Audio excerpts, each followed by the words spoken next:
What's up, guys? Nuance Bro checking in, and today we're going to be talking about the infamous case of the MAGA kids versus the Native American man and what truly transpired. Now, as I'm sure many of you have already seen, this case happened between the Native American man and the MAGA kids. Well, let's play the clip, the short clip that everyone was introduced to at first, and see what all the commotion was about.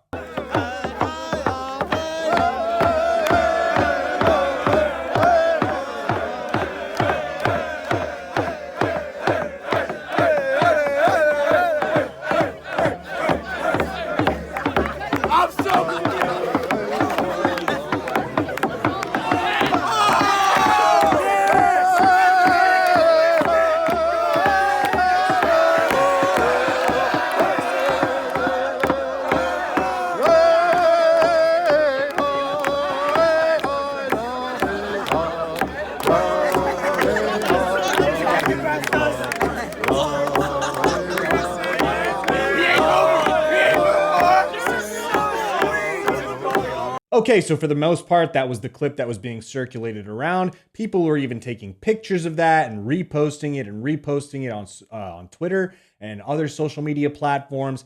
And what do you think was the general consensus that was coming out of that situation?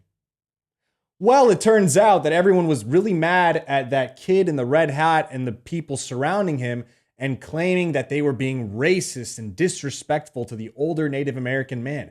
And that, they had him surrounded and they were mocking him and they were trying to physically intimidate him and they were trying to bully him.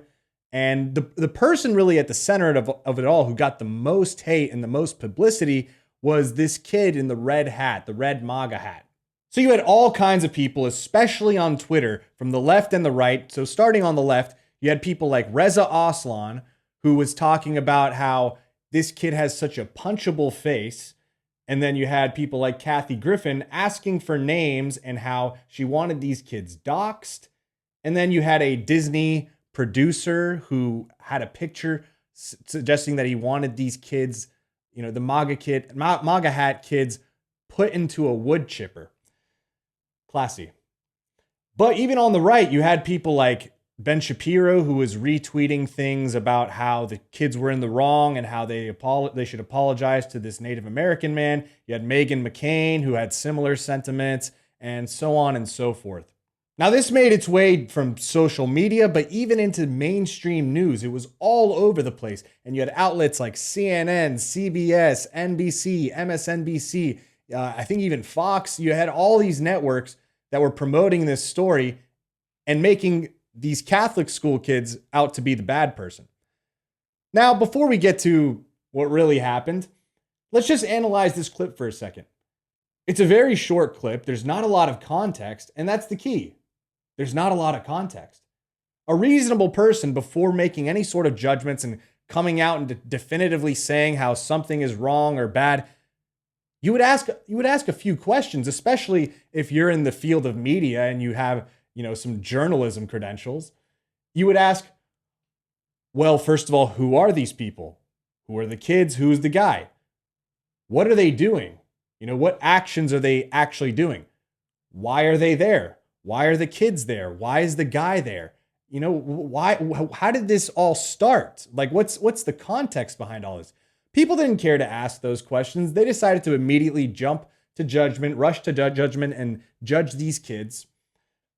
But I decided to ask those questions, so I didn't draw the same conclusions that most people did at first. So I'm safe from that sort of early jumping, luckily. But now that we asked that question of how it started, well, let's figure it out. How did it actually start?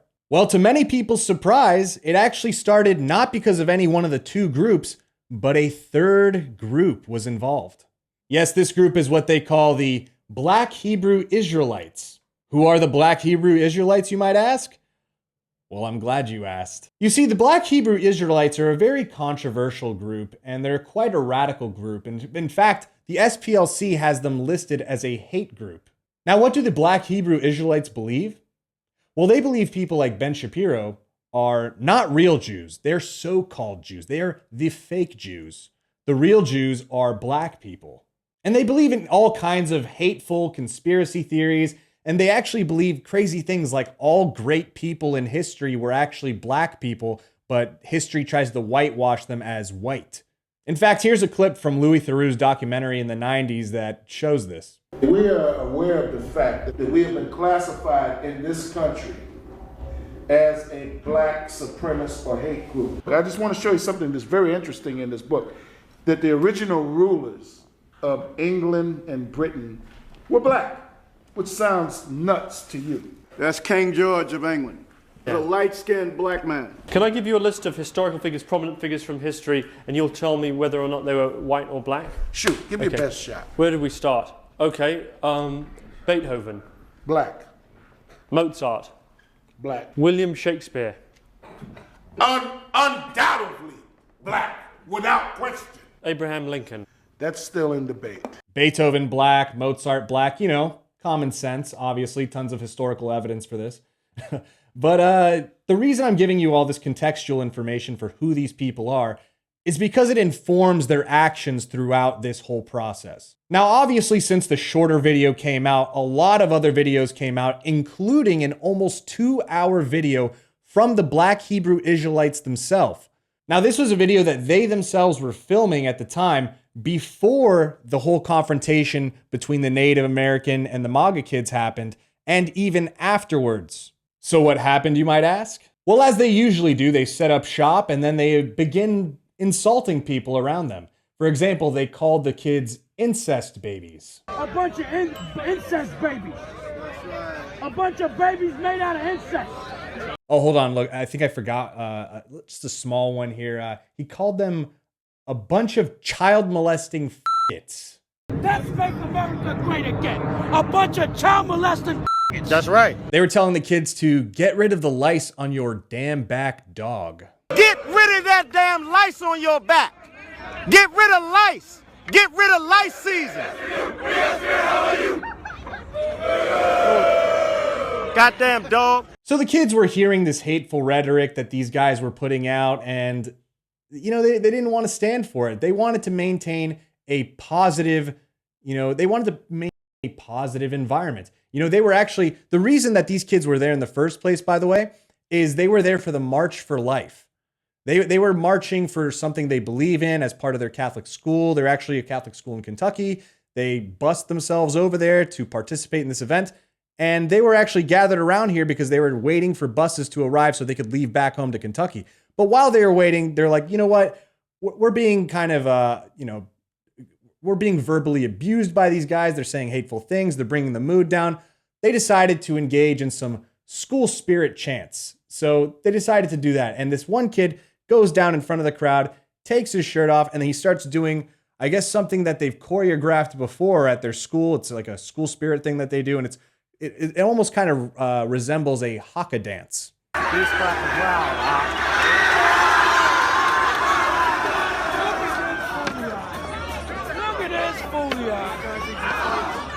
Get no more the person the Hebrew life. Look at his head. And then, of course, the Black Hebrew Israelites engage in more sort of racialized language. You see him say, do you see who the real caveman is now? Hey, do y'all understand who the real caveman is now?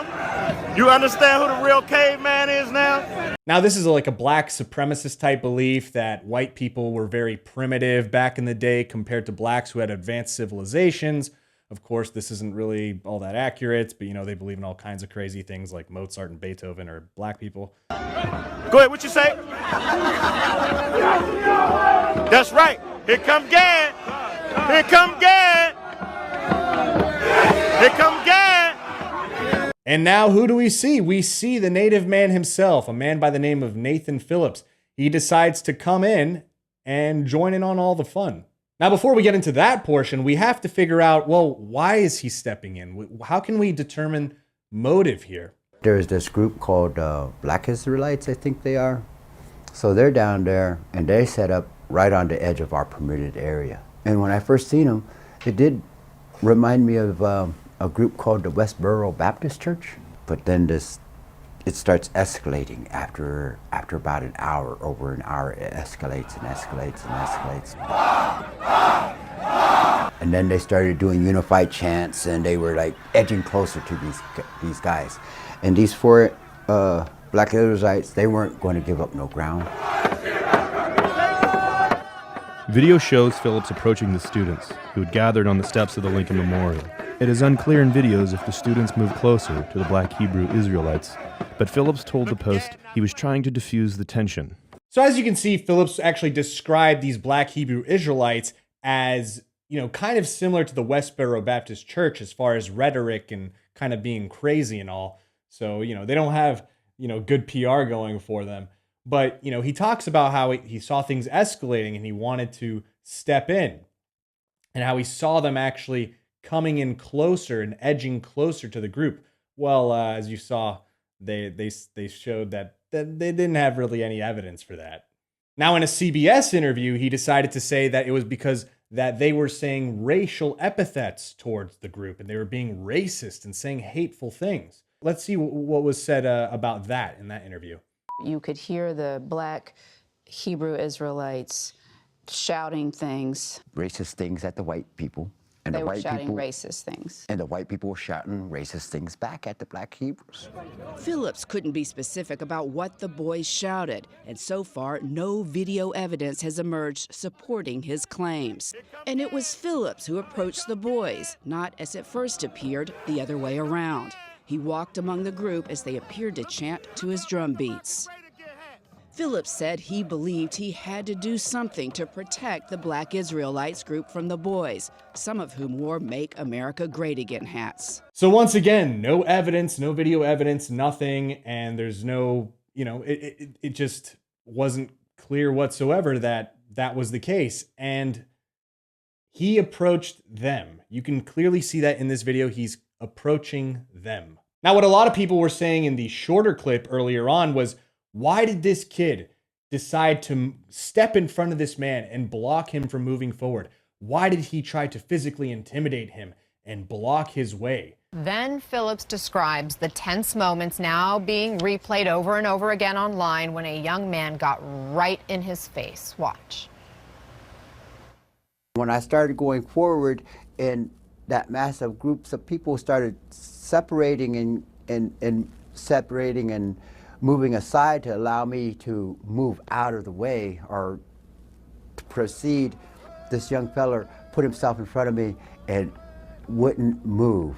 And so I could, if I took another step, I would be putting my person into his presence, into his space. Well, if you watch the video, it's pretty clear that instead of walking up the stairs, he wasn't really trying to go to the Lincoln Memorial. Like he even said himself, he was trying to go towards the crowd and do their chants and all that stuff to either calm the crowd or whatever. But he decided to walk towards the crowd.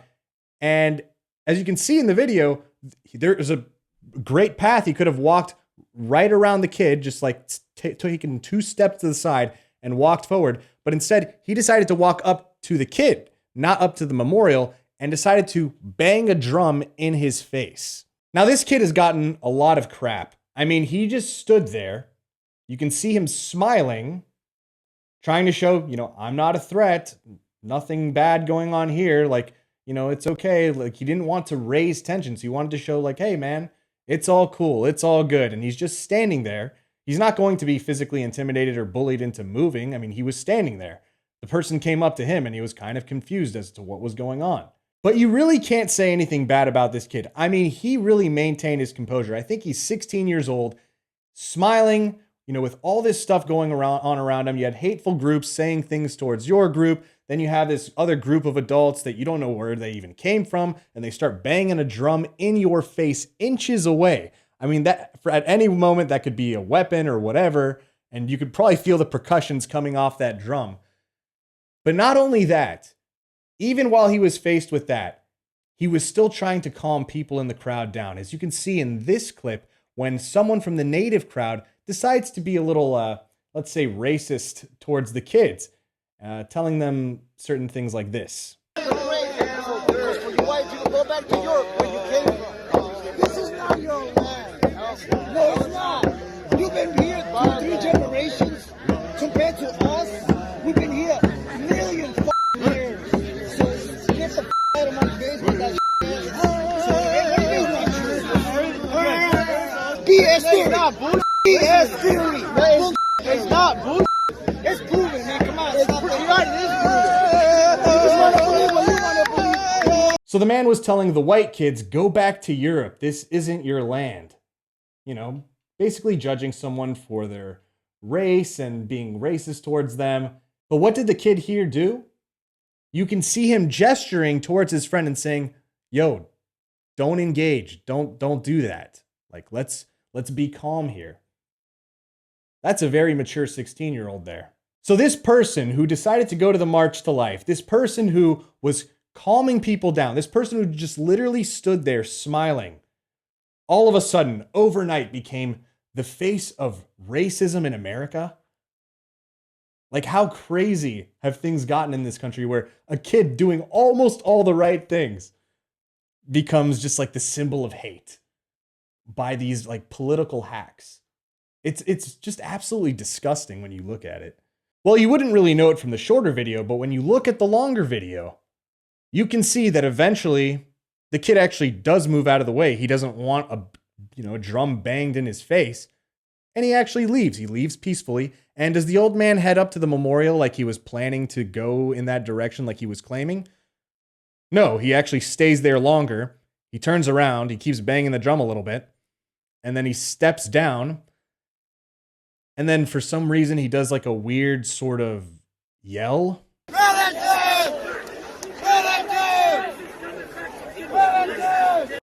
I don't know.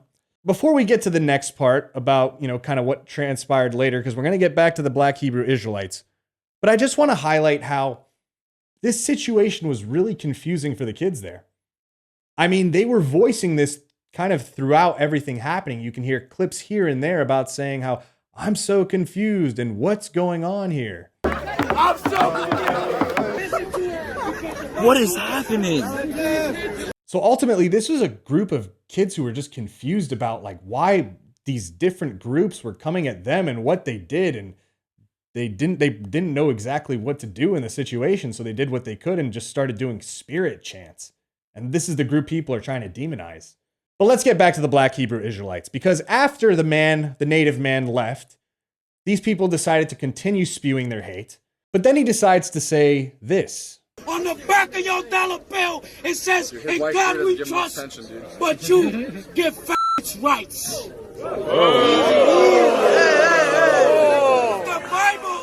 The Bible condemns homosexuality, man. They're still humans. So he's engaging in very hateful, homophobic, kind of disgusting language. And these Catholic school kids were actually appalled that he would use such language. They were actually so appalled, and they were saying things. They were actually defending the humanity of homosexuals against this hateful man. And these are the people that the media is demonizing. Nobody's demonizing the Black Hebrew Israelites. Nobody in the mainstream media decides to talk about them, all over the place, plastering their faces. You don't see Reza Aslan or Kathy Griffin talking about how she needs names and they need to dox these Black Hebrew Israelites. No. Because it's not the issue. The hate is not the issue. The issue here is identity politics. They hate white people. They want this narrative of white privilege. And, they see this group of, it's the group they hate the most. It's white, Christian, straight males, at least as far as we know. But I mean, that's what they're assuming. So they see them as like the peak of privilege. They see them as like what they hate the most. They feel like they're the antithesis of what they want society to be. So what better way than, and of course, wearing the MAGA hats and being at the March to Life rally. I mean, it was just the ultimate combination of triggering for these people. And they just wanted any excuse to take these kids down. They found that excuse, but it turns out that excuse was total BS. But even then, even after all this evidence came out, a lot of these people still decided to double down. And it's really sad. So what happened as a result of all this? Well, the kids got a lot of death threats. They're reporting death threats. They're reporting people calling the businesses at which their parents work, basically calling their employers, trying to get them fired. They're trying to call, colleges that these kids are applying to or might be going to, and having those colleges try to get rid of those kids or deny those kids entrance. I mean, this is just disgusting behavior. Kids who didn't really even do anything. You know, I think a really important quote that stands out right now is actually a quote from Denzel Washington, the actor. Let's take a listen. If you don't read the newspaper, you're uninformed. If you do read it, you're misinformed. What is the long-term effect of too much information? One of the effects is the need to be first, not even to be true anymore.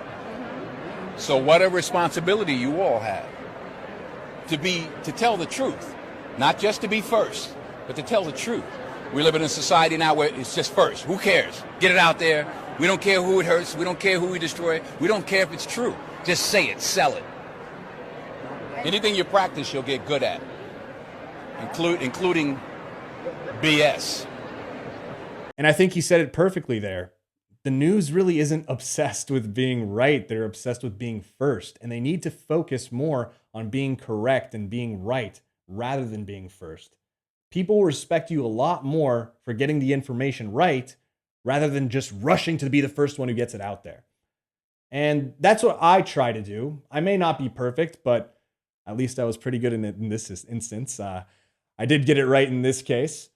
But we should all strive to wait. Don't try to get on this breaking news hype. And if you do get on that hype, at least be like, look, this is super speculative. Things are developing. This might be what's happening. Don't go into crafting these grand narratives, as you know how that went for the Young Turks in the other video I did. Maybe I'll link that up here. But let's just be a little more responsible. Let's be a little more responsible as media people. Let's be a little bit more responsible as consumers of media. Let's just be more responsible as a society or as people as whole. And I think that's a good way to end this video. So let me know what you guys think. Did you guys like this video? Let me know what you think in the comments down below. Don't forget to like, comment, and subscribe. Social media links are in the description box below, as well as merch. I'll see you next time, bro.